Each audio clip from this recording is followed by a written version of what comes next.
Dari Melayu ke Indonesia, perjalanan bahasa persatuan kita. Nama anggota Muhammad Irfan Rifai, Masita Cynthia Fritzka, Syafira Jiana Yunadia Pane, Yolanda Borumanurung, Jeremia Pratama Sinampela. Sejarah bahasa Melayu.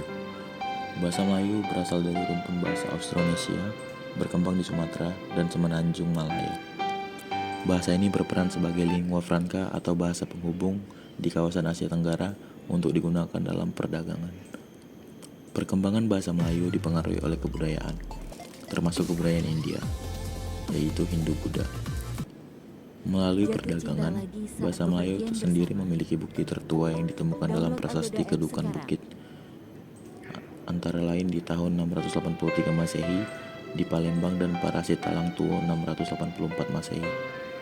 Lalu, seiring berjalannya waktu, bahasa Melayu berkembang menjadi berbagai dialek dan menjadi dasar bagi bahasa Indonesia dan bahasa Malaysia modern. Penyebaran bahasa Melayu di Nusantara. Bahasa Melayu menyebar di Nusantara melalui perdagangan, migrasi, dan penyebaran agama. Sebagai bahasa perantara, bahasa Melayu digunakan oleh perdagangan dan berbagai wilayah di Asia Tenggara, oleh kerajaan maritim seperti Sriwijaya dan Melaka, serta masuknya agama Islam membawa aksara Jawi dan kosakata Arab.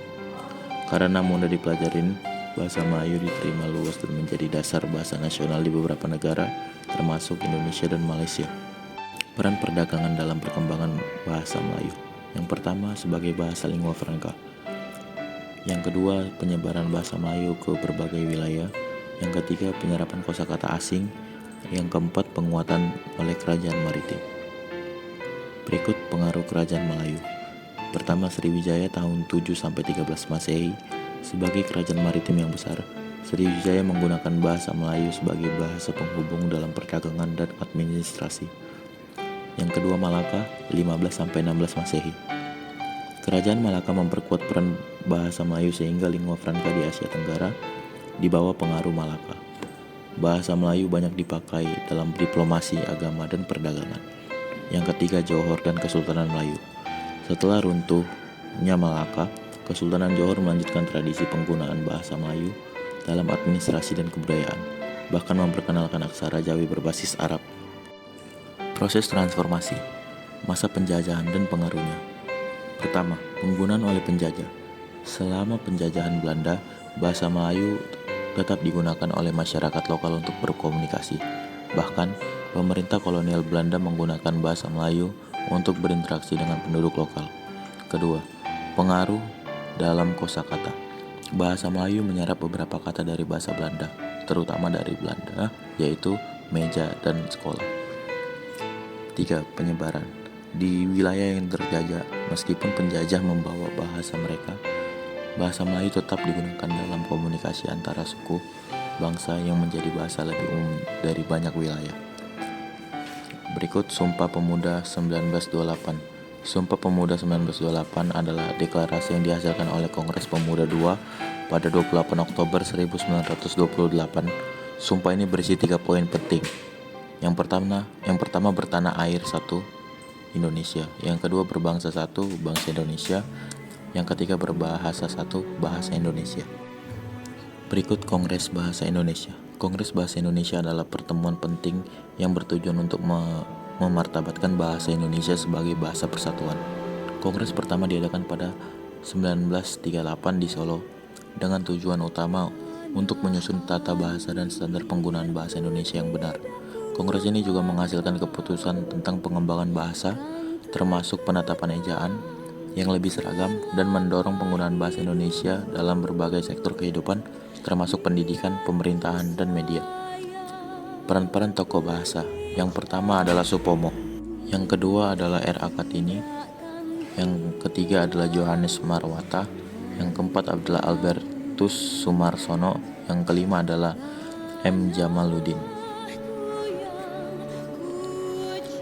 Perkembangan bahasa Indonesia. Ejaan Van Ophuizen pada 1901. Diji menjadi ji, misalnya jal menjadi jal. Oe diganti u, misalnya boy menjadi buku. Iji diganti menjadi y, misalnya yakin. Menyempurnakan aturan kapitalisasi penulisan kata serapan dan kata depan. Yang keempat, pembaruan untuk menyesuaikan dengan perkembangan bahasa modern. Yang kelima, Puebi masih berlaku hingga saat ini. Yang keenam adalah ejaan yang digunakan hingga tahun 1947. Ejaan Sewandi pada tahun 1947. DJ diganti dengan J, OE diganti dengan U. Ejaan ini berlaku hingga 1972. Ejaan yang disempurnakan oleh EYD tahun 1972. Penggunaan huruf F, V, dan Z. Penyederhanaan penulisan ke huruf kapital. Yang ketiga, tanda baca. EYD digunakan secara luas hingga sekarang.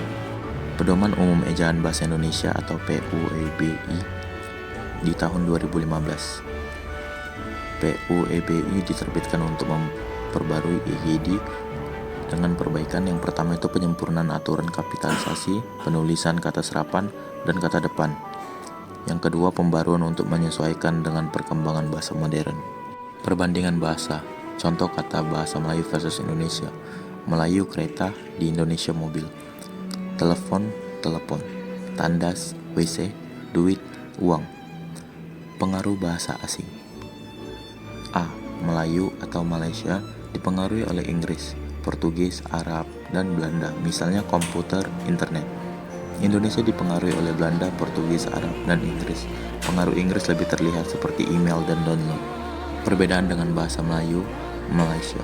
Ejaan. Di Malaysia menggunakan ejaan yang lebih konservatif, sedangkan Indonesia lebih modern seperti kerajaan Malaysia versus pemerintahan Indonesia. B. Kosakata. Beberapa kata di Malaysia lebih formal atau terpengaruh oleh Arab, sedangkan Indonesia menggunakan kata lokal lebih banyak. Perkembangan modern. Kedua bahasa terpengaruh teknologi dan globalisasi. Misalnya kata aplikasi digunakan dua negara, tetapi ejaannya bisa sedikit berbeda. Media sosial juga membawa banyak kata baru seperti selfie. Secara keseluruhan, meskipun ada perbedaan, bahasa Melayu, Malaysia, dan bahasa Indonesia masih sangat mirip dengan saling mudah dipahami. Kesimpulannya, pentingnya bahasa Indonesia sebagai pemersatu. Bahasa Indonesia memiliki peran yang sangat vital dalam pemersatuan bangsa. Sebagai bahasa nasional, ia menghubungkan berbagai suku, budaya, dan bahasa daerah yang ada di Indonesia. Bahasa Indonesia memperkuat identitas nasional dan menciptakan rasa kebersamaan yang penting dalam membangun persatuan di tengah keberagaman menghadapi tantangan zaman. Peran generasi muda. Generasi muda memainkan peran kunci dalam melestarikan dan mengembangkan bahasa Indonesia. Mereka diharapkan untuk tidak hanya menggunakan bahasa Indonesia ini dengan baik benar, tetapi juga mempromosikannya dalam kehidupan sehari-hari, baik dalam komunikasi sosial maupun di dunia digital. Tantangan di era digital. Di era digital, bahasa Indonesia menghadapi tantangan besar seperti pengaruh bahasa asing terutama Inggris dan penggunaan bahasa yang tidak baku di media sosial. Meskipun demikian, teknologi juga dapat dimanfaatkan untuk mempromosikan penggunaan bahasa Indonesia yang baik dan benar melalui berbagai platform yang dapat menjangkau generasi muda. Oleh karena itu, penting untuk menjaga keseimbangan antara perkembangan bahasa dengan pelestariannya agar tetap menjadi alat pemersatu di dunia digital. Sekian presentasi dari kelompok kami. Bila ada kesalahan kata sepatah maupun dua kata, mohon maaf. Terima kasih.